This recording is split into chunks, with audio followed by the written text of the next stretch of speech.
നമസ്തേ. തൃശ്ശൂരാട്ടോ. തൃശ്ശൂർ ജില്ലയിലെ നമ്മുടെ വടക്കാഞ്ചേരിക്കൊക്കെ അടുത്ത് ചേലക്കര പോകുന്ന റൂട്ടിൽ ഒരു മണലാടി എന്ന് പറയുന്ന സ്ഥലമുണ്ട്. അവിടെ മണലാടി മഹാവിഷ്ണു ക്ഷേത്രത്തിൻ്റെ മുൻപിലായിട്ടാണ് നിൽക്കുന്നത്. ക്ഷേത്രത്തിൻ്റെ മുൻപിൽ ഇങ്ങനെ വലിയ പാടശേഖരം കേട്ടോ. ക്ഷേത്രത്തിൻ്റെ പുറകുവശത്താണ് തൃശ്ശൂരിൽ നിന്ന് ചേലക്കരയ്ക്കൊക്കെ പോകുന്ന റോഡ് വരുന്നത് കേട്ടോ. അപ്പോൾ തൃശ്ശൂർ ജില്ലയിലുള്ള മണലാടി മഹാവിഷ്ണു ക്ഷേത്രത്തിൻ്റെ വിശേഷങ്ങളും കാഴ്ചകളും കാണാം. ഈ ഒരു പുതിയ വീഡിയോയിലേക്ക് എല്ലാവർക്കും സ്വാഗതം.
നമ്മൾ ക്ഷേത്രത്തിലേക്ക് എൻ്റെ മുൻവശത്ത് ഇങ്ങനെ പാടത്തേക്കൂടെ ഇങ്ങനെ കയറി വരുമ്പോൾ വലിയ ഒരു കവാടം കാണാം കേട്ടോ. അത് കഴിഞ്ഞ് ഇങ്ങനെ ക്ഷേത്രത്തിലേക്ക് കയറുമ്പോൾ ആണ് നമുക്ക് ഈ മണലാടി മഹാവിഷ്ണു ക്ഷേത്രം കാണാൻ പറ്റുന്നത്. ക്ഷേത്രത്തിൻ്റെ ഫ്രണ്ടിൽ ഇതിങ്ങനെ അഴിനിരയൊക്കെ ഇട്ടിട്ടുണ്ട് കേട്ടോ. ക്ഷേത്രം തുറന്നിട്ടുള്ളൂ. ഇത് തിരുമേനി പൂക്കളൊക്കെ പറിക്കുന്നുണ്ട്. നമുക്ക് ഒന്ന് ക്ഷേത്രം ചുറ്റി ഒന്ന് കാണാം.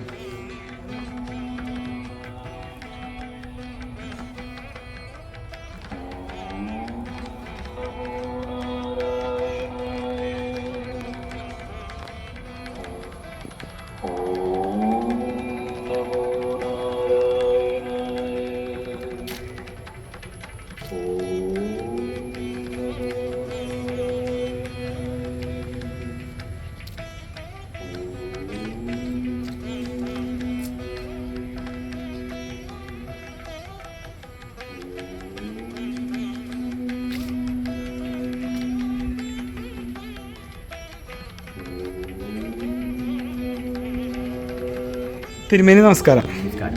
പേര് പറയാമോ തിരുമേനി? ആണോ? എവിടെ സ്ഥലം? നാട്? കാസർഗോഡ് പാതൂർ എന്ന് പറയും. ഇവിടെ എത്ര കാലമായി? ഇവിടെ ഒരു 20-21 വർഷമായി. അത്ര ആയില്ല. താമസമൊക്കെ ഇപ്പോൾ ഇവിടെ? താമസം പാഞ്ഞാളാണ്. ആണല്ലേ? ഇത് മഹാവിഷ്ണു ക്ഷേത്രമാണ്. മഹാവിഷ്ണു മാത്രം പ്രതിഷ്ഠയായിട്ട്? മഹാവിഷ്ണു അകത്ത് ഗണപതിയുണ്ട്, പിന്നെ പുറത്ത് നാഗന്മാരും ബ്രഹ്മരക്ഷസ് ഉണ്ടല്ലേ. ഇത് ഏകദേശം നല്ല പഴക്കമുണ്ടെന്നുള്ള ക്ഷേത്രം. അതെ, സാധാരണ ഇപ്പം ആദ്യ ഒരു ശ്രീകോവിലുണ്ടായി, അതിൻ്റെ ശേഷം പുതുക്കി ഇപ്പോൾ സാധാരണ 90 വർഷത്തിൽ നാലമ്പലമൊക്കെ പണിതിട്ട് 90 വർഷം ആയില്ലേ? ഇവിടെ അപ്പോൾ ഉത്സവം അങ്ങനെയുള്ള കാര്യങ്ങളൊക്കെ? ഉത്സവമൊന്നുമില്ല ഇവിടെ. ഒന്നുമില്ല അല്ലേ? ഇവിടെ കൃഷ്ണ ജയന്തി, ശ്രീകൃഷ്ണ ജയന്തി, പിന്നെ എല്ലാ മാസവും 30 വ്യാഴാഴ്ച, പിന്നെ തിരുവോണം മാസത്തിൽ അങ്ങനെയൊക്കെയാണ്. അങ്ങനെയുണ്ട്. പിന്നെ ഉത്സവമായിട്ട് ആറ്റൂർ ഉത്സവം നടക്കുമ്പോൾ ഇവിടെ ആറാട്ട് നടന്നുകൊണ്ടായി. ഇവിടെ താഴെയാണ് ആറ്റൂരമ്പലം, കാറ്റായൻ ക്ഷേത്രം. അവിടുത്തെ ഉത്സവത്തിന് ഈ കുളത്തിലാണ് ആറാടുന്നത്. അപ്പോൾ ഇവിടുത്തെ ഭഗവാൻ അങ്ങനെ ആറാട്ട് അങ്ങനെ ഇവിടെ ഒന്നുമില്ല. ഇവിടെ വന്നിട്ട് പിന്നെ ഇവിടെ അകത്ത് വന്നിട്ട് ഒരു നിവേദിക്കൽ, പായസ നിവേദിക്കലുണ്ട്. ആണല്ലേ? ശരി ശരി. വേറെ എന്താ പ്രധാന വഴിപാടുകൾ കാര്യങ്ങൾ അങ്ങനെ? നിത്യപൂജ ആയിട്ടുണ്ട്, പിന്നെ ത്രികാല പൂജ ആയിട്ട് നടക്കുക. ക്ഷേത്രം തുറക്കുന്ന സമയങ്ങളൊക്കെ എങ്ങനെയാണ്? കാലത്ത് 5 മണിക്കും വൈകുന്നേരം 5 മണിക്കും. 5 മണിക്ക് തുറന്ന് എപ്പോൾ അടയ്ക്കും? രാവിലെ സാധാരണ 9-ന്റെ ശേഷം. വൈകുന്നേരം 30 ആഴ്ചയെല്ലാം ലേറ്റാവും. വൈകുന്നേരം 5-ന് തുറക്കും. പിന്നെ ദീപാരാധന കഴിഞ്ഞിട്ട് പൂജ കഴിഞ്ഞിട്ട് അടക്കും. അത് പിന്നെ ഈ നേരത്തെ ഇതാണല്ലോ വാസ്തവാനാകുന്ന സമയത്ത് ഋഷിവാസത്തിലെല്ലാം അപ്പോൾ എല്ലാം നേരത്തെ ഉണ്ടാവും. ഇപ്പോൾ കാലം ആവും. ശരിക്കും ക്ഷേത്രത്തിൻ്റെ എങ്ങടേക്കാണ് ക്ഷേത്രം ദർശനം?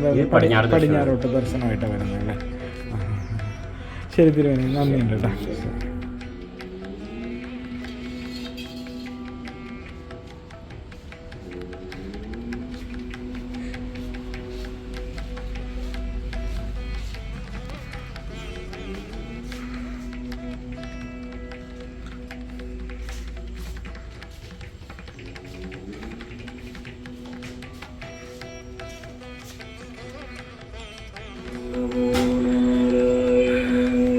മണലാടി മഹാവിഷ്ണു ക്ഷേത്രത്തിലെ പ്രധാന പ്രതിഷ്ഠ വരുന്നത് മഹാവിഷ്ണുവാണ്. പിന്നെ ചേർന്ന് തന്നെ ഗണപതി ഭഗവാന്റെ പ്രതിഷ്ഠയുണ്ട്. പിന്നെ ഇവിടെ നാഗങ്ങളും രക്ഷസും ഉണ്ടെന്നാണ് പറഞ്ഞത്.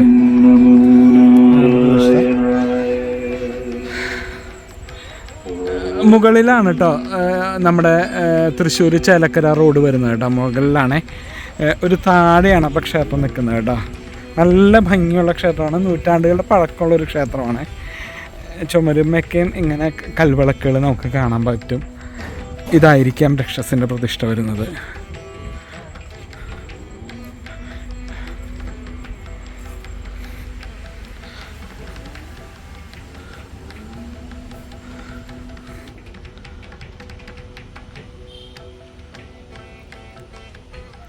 ക്ഷേത്രത്തിൻ്റെ മുൻപിൽ ഇങ്ങനെ വിശാലമായ പാടശേഖരം കേട്ടോ. നല്ല ഭംഗിയാണ് ഇവിടുന്ന് കാണാനായിട്ട്.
നമ്മളിങ്ങോട്ട് ക്ഷേത്രത്തിലേക്ക് പുറത്തിറങ്ങുമ്പോൾ ഇവിടെ ഈ ക്ഷേത്രത്തിന് പുറത്താണ് ക്ഷേത്രത്തിൻ്റെ കുളം വരുന്നത്.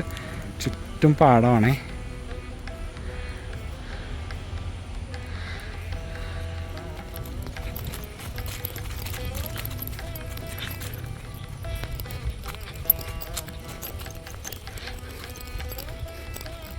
ക്ഷേത്രത്തിൻ്റെ കുളം കല്ലൊക്കെ കെട്ടി കേട്ടോ ചുറ്റുവേ ഉണ്ട്.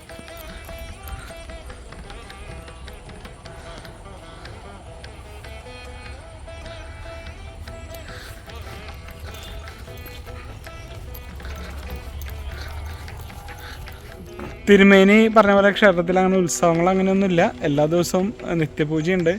രാവിലെ 5 മണിക്ക് നട തുറക്കും, 9 മണിക്ക് അടയ്ക്കും. വൈകുന്നേരം ഈ പറഞ്ഞവർ 5 മണിക്കാണ് നട തുറക്കുന്നത് കേട്ടോ.